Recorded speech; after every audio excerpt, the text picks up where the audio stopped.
Hello everyone, exam warrior में आप सभी का स्वागत है। दोस्तों, कल वीडियो नहीं आ सकी थी, इसलिए आज हम 14 और 15 तारीख के करंट अफेयर को इसी वीडियो में कवर करने वाले हैं। तो चलिए शुरू करते हैं। आज का हमारा पहला प्रश्न है, किसे फ्रांस के सर्वोच्च सम्मान grand cross of the legion of honour से सम्मानित किया गया? तो इसका राइट आंसर हो जाएगा ऑप्शन बी, नरेंद्र मोदी को फ्रांस के सर्वोच्च सम्मान grand cross of the legion of honour से सम्मानित किया गया है। प्रधानमंत्री नरेंद्र मोदी यह पुरस्कार पाने वाले पहले भारतीय प्रधानमंत्री बन गए हैं और यह पुरस्कार फ्रांस के राष्ट्रपति इमैनुअल मैक्रोन द्वारा प्रदान किया गया है और यह पुरस्कार फ्रांस का सर्वोच्च नागरिक और सैन्य सम्मान है। अब हम आगे पीएम मोदी को 2023 में मिले कुछ पुरस्कारों को देख लेते हैं। ऑर्डर ऑफ द नाइल, यह मिस्र का सर्वोच्च नागरिक सम्मान है।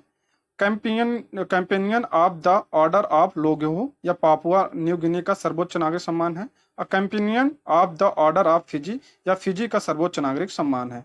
और पलाऊ गणराज्य का एबाकल पुरस्कार, यह भी नरेंद्र मोदी को 2023 में प्रदान किया गया। अगला प्रश्न है, हाल ही में दुनिया का पहला मीथेन संचालित रॉकेट जुक्यू 2 किसने लॉन्च किया है? तो इसका राइट आंसर हो जाएगा ऑप्शन बी, चीन ने दुनिया का पहला मीथेन संचालित रॉकेट जुक्यू 2 लॉन्च किया है। चीन की एक निजी कंपनी है लैंड स्पेस, उसने यह रॉकेट लॉन्च किया है। ध्यान रखिए, दुनिया का पहला ऐसा रॉकेट है जो मीथेन और ऑक्सीजन से संचालित होगा। यह खास क्यों है? क्योंकि यह प्रदूषणहीन होता है, सुरक्षित और सस्ता होता है, इसलिए यह बहुत खास है। और यह कहाँ से लॉन्च किया गया? गोबी रेगिस्तान में स्थित जू क्वान सैटेलाइट लॉन्च सेंटर से यह लॉन्च किया गया है और इसका नाम क्या है? जुक्यू 2 कैरियर रॉकेट इसका नाम है। और जुक्यू 2 नाम क्यों दिया गया? क्योंकि इसके पहले भी चीन एक प्रयास कर चुका है और अमेरिका भी एक प्रयास कर चुका है, लेकिन वो असफल रहा है, इसलिए यह दुनिया का पहला देश बन गया है, चीन। अगला प्रश्न है, हाल ही में उड़ीसा सरकार ने किस भाषा को 8वीं अनुसूची में शामिल करने की मंजूरी दी है? तो इसका राइट आंसर हो जाएगा ऑप्शन बी, कुई भाषा को उड़ीसा सरकार ने 8वीं अनुसूची में शामिल करने की मंजूरी प्रदान किया है। कुई भाषा दक्षिण पूर्वी द्रविड़ भाषा है जो मुख्य रूप से उड़ीसा के पहाड़ी और जंगली इलाकों में रहने वाले कंधो या कोंधो द्वारा बोली जाती है। किस जनजाति द्वारा बोली जाती है? कोंधो जनजाति द्वारा यह बोली जाती है। कुई भाषा में को 8वीं अनुसूची में शामिल करने से इस भाषा और इससे जुड़ी संस्कृति के संरक्षण प्रचार प्रसार में मदद मिलेगी। 8वीं सूची में कोई भी भाषा जुड़ती है तो उसके प्रचार और प्रसार में उसे मदद मिलती है। अब हम इस भाषा की बात कर लेते हैं। भाषा संबंधी प्रावधान संविधान के 8वीं अनुसूची में है। तो वर्तमान में कितनी भाषाएं हैं? तो 22 भाषाएं शामिल हैं। मूल संविधान में 14 भाषाएं शामिल थी और 21वें संविधान संशोधन 1967 से सिंधी भाषा और 61वें संविधान संशोधन 1992 से कोंकणी भाषा, मणिपुरी भाषा और नेपाली भाषा को जोड़ा गया और 92वें संविधान से बोंडो भाषा, डोंगरी भाषा, मैथिली भाषा और संथाली भाषा को जोड़ा गया। आप इसको ध्यान रखो, ये बहुत बार एग्जाम में पूछा जा चुका है। अगला प्रश्न है, मोबाइल दोस्त ऐप कहाँ लॉन्च किया गया? तो इसका राइट आंसर हो जाएगा ऑप्शन बी, जम्मू कश्मीर में मोबाइल दोस्त ऐप लॉन्च किया गया है। इसका उद्देश्य क्या है? जम्मू कश्मीर के लोगों को उनके मोबाइल से सीधे सभी सरकारी नागरिक सेवाओं तक पहुंचने के लिए एक मंच प्रदान करके सशक्त बनाना इसका प्रमुख उद्देश्य है। यानी आपका मोबाइल हमारा दफ्तर, इसका मेन थीम है। बात करें जम्मू कश्मीर की, तो यह एक केंद्र शासित प्रदेश है। कब बना? यह 29 अक्टूबर 2019 को यह केंद्र शासित प्रदेश बना और लोकसभा की सीट कितनी है? 5। और यहाँ के उपराज्यपाल कौन है? मनोज सिन्हा उपराज्यपाल हैं। आप इसको भी ध्यान रखिएगा। नेक्स्ट है, हाल ही में किस राज्य ने टीचर इंटरफेस फॉर एक्सीलेंस कार्यक्रम शुरू करने के प्रस्ताव को मंजूरी दी है? तो इसका राइट आंसर हो जाएगा ऑप्शन सी, राजस्थान राज्य ने टीचर इंटरफेस फॉर एक्सीलेंस कार्यक्रम शुरू करने के प्रस्ताव को मंजूरी प्रदान किया गया है। यह कार्यक्रम शिक्षकों के प्रशिक्षण, प्रगति और उनके उन्नत को समर्पित है। इसके माध्यम से राजस्थान सरकार शिक्षकों को नवीनतम शिक्षण तकनीकों, विद्यालय प्रबंधन के लिए उपायों और शिक्षा में उन्नति के लिए नए कार्यक्रमों का प्रदान करेगी। इसका प्रमुख उद्देश्य यही है। अगला प्रश्न है, विश्व युवा कौशल दिवस कब मनाया जाता है? तो इसका राइट आंसर हो जाएगा 15 जुलाई को विश्व युवा कौशल दिवस मनाया जाता है। यह किसके द्वारा मनाया जाता है? तो यह संयुक्त राष्ट्र द्वारा मनाया जाता है। कब से? 2014 से यह मनाना शुरू हुआ था। और इस बार की थीम क्या है? परिवर्तनकारी भविष्य के लिए शिक्षकों, प्रशिक्षकों और युवाओं को कुशल बनाना इस बार की इसका थीम है। नेक्स्ट है, सर्वोच्च न्यायालय के नए मुख्य न्यायाधीश किसे नियुक्त किया गया? तो इसका राइट आंसर हो जाएगा उपर्युक्त दोनों, यानी उज्जवल भुइयां और एस वेंकट नारायण भट्टी को सर्वोच्च न्यायालय के मुख्य न्यायाधीश नहीं होगा, नए न्यायाधीश होगा, ठीक है। मुख्य न्यायाधीश तो एक ही होता है, न्यायाधीश के रूप में इन्हें नियुक्त किया गया है। तेलंगाना के मुख्य न्यायाधीश उज्जवल भुइयां और केरल के मुख्य न्यायाधीश एस वेंकट भट्टी को राष्ट्रपति द्वारा सर्वोच्च न्यायालय के न्यायाधीश के रूप में नियुक्त किया गया। पहले ये उज्जवल भुइयां ये तेलंगाना के मुख्य न्यायाधीश थे और वेंकट नारायण भट्टी ये केरल के मुख्य न्यायाधीश थे। अब इन्हें सर्वोच्च न्यायालय का न्यायाधीश बना दिया गया है। अब सर्वोच्च न्यायालय में न्यायाधीशों की संख्या कितनी हो गई है? 33, ठीक है।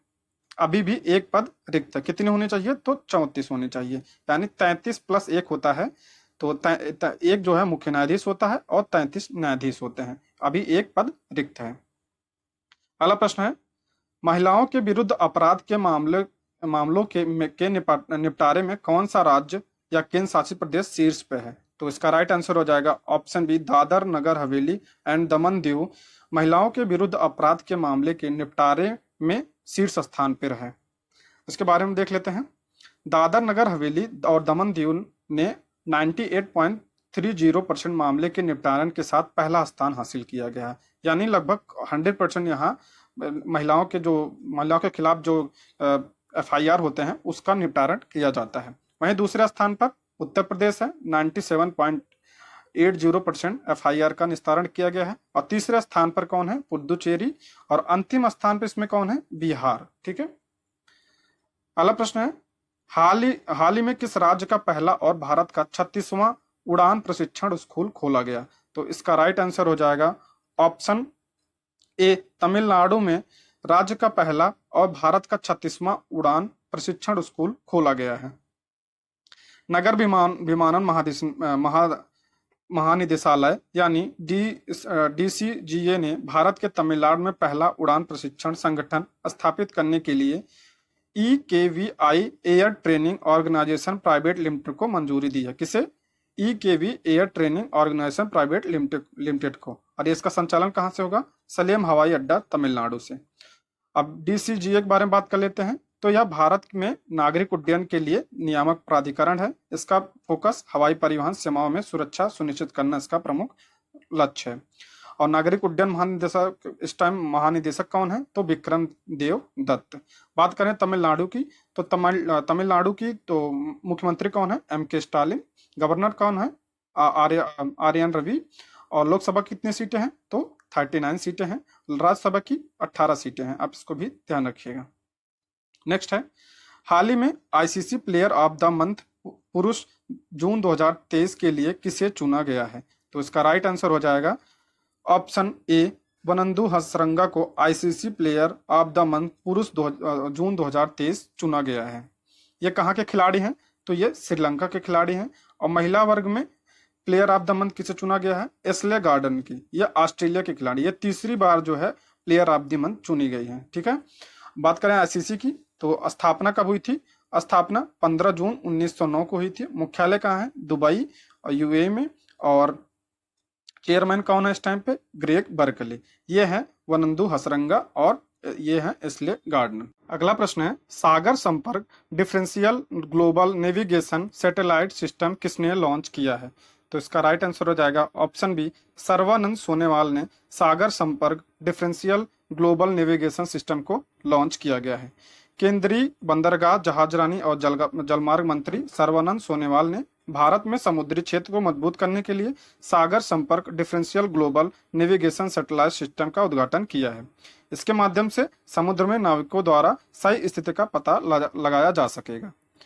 अगला प्रश्न है, आर्टिफिशियल इंटेलिजेंस कंपनी XAI किसके द्वारा लॉन्च की गई है? तो इसका राइट आंसर हो जाएगा ऑप्शन बी, एलन मस्क द्वारा artificial intelligence company XAI launch किया गया है।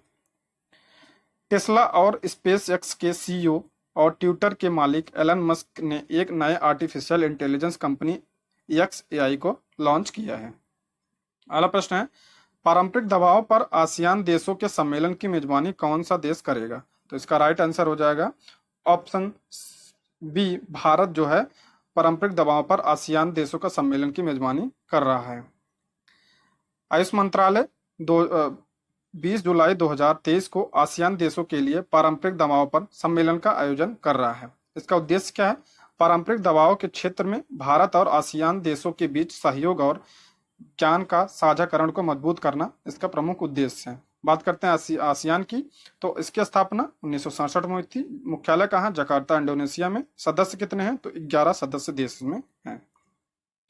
नेक्स्ट है, विश्व निशानेबाजी पैरा खेल में रुद्रांश खंडेवाल ने कौन सा मेडल जीता है? तो इसका राइट आंसर हो जाएगा ऑप्शन ए, इन्होंने गोल्ड मेडल जीता है। किसमें? विश्व निशानेबाजी पैरा खेल में। ये राजस्थान के रहने वाले हैं। अगला प्रश्न है, विश्व का सबसे बड़ा अंतरराष्ट्रीय मंदिर सम्मेलन और एक्सपो का आयोजन कहाँ किया जाएगा? तो इसका राइट आंसर हो जाएगा ऑप्शन बी, वाराणसी में इसका आयोजन किया जाएगा। इसके बारे में देख लेते हैं। 22 से 24 जुलाई 2023 के मध्य विश्व का सबसे बड़ा अंतरराष्ट्रीय मंदिर सम्मेलन और एक्सपो का आयोजन वाराणसी के रुद्राक्ष कन्वेंशन सेंटर में किया जाएगा। कहाँ पे? वाराणसी में। टेम्पल कनेक्ट द्वारा कल्पित यह विश्व का प्रथम आयोजन है जो पूर्णतः मंदिरों के प्रबंधन के लिए समर्पित है। और इसका उद्घाटन कौन करेगा? तो मोहन भागवत इसका उद्घाटन करेंगे 22 जुलाई को। अब हम जीके कुछ प्रश्नों को देख लेते हैं। अंतर्राष्ट्रीय मानवाधिकार दिवस कब मनाया जाता है? तो 10 दिसंबर को। मानव शरीर की किस ग्रंथि को मास्टर ग्रंथ कहा जाता है? तो पीयूष ग्रंथि को। तानसेन किसके दरबार में संगीतज्ञ थे? अकबर के दरबार में थे। मानव शरीर में सबसे लंबी कोशिका कौन सी है? तो न्यूरॉन तंत्र कोशिका है। सौरमंडल का सबसे बड़ा प्राकृतिक उपग्रह गैनीमेड किस ग्रह का उपग्रह है? तो बृहस्पति ग्रह का है। सोमपेन जनजाति कहाँ पाई जाती है? निकोबार में। राज्यसभा में राष्ट्रपति द्वारा कितने सदस्यों को मनोनीत किया जाता है? तो 12। 1757 के प्लासी के युद्ध में लॉर्ड क्लाइव ने किसे हराया था? तो सिराजुद्दौला को हराया था। ब्लड ग्रुप को खोज किसने की थी? तो कार्ल लैंडस्टीनर ने ब्लड ग्रुप की खोज की थी। ये रहे आज के प्रश्न। Thank you for watching.